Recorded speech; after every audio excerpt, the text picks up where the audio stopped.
সামুদ্রিক মৎস্য সম্পদ রক্ষায় ও মৎস্য সম্পদ ধ্বংসকারী অবৈধ জাল অপসারণে চলা বিশেষ কম্বিন অপারেশন 2025 তৃতীয় ধাপের ষষ্ঠ দিনে পটুয়াখালীর রাঙ্গাবালিতে 2 লাখ মিটার অবৈধ জাল জব্দ করা হয়েছে।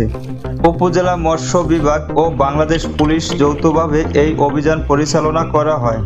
উপজেলা মৎস্য বিভাগ ও বাংলাদেশ পুলিশ যৌথভাবে এই অভিযান পরিচালনা করে।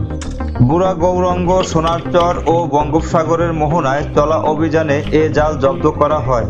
শুক্রবার দিনব্যাপী এ অভিযান পরিচালনা করে অবৈধ বেয়ার জাল, চরঘেরা জাল, বেহুন্দি জাল জব্দ করা হয়। অভিযানকালে প্রায় 60 লক্ষ টাকার জাল জব্দ করা হয়। পরে সেসব অবৈধ জাল কোরালিয়া লঞ্চ ঘাটে শুক্রবার সন্ধ্যায় জনসম্মুখে পুড়িয়ে ধ্বংস করা হয়। এ সময় উপস্থিত ছিলেন marine fisheries officer Shahadat Hossain Raju. তিনি বলেন, মৎস্য সম্পদ সুরক্ষায় এ অভিযান অব্যাহত থাকবে।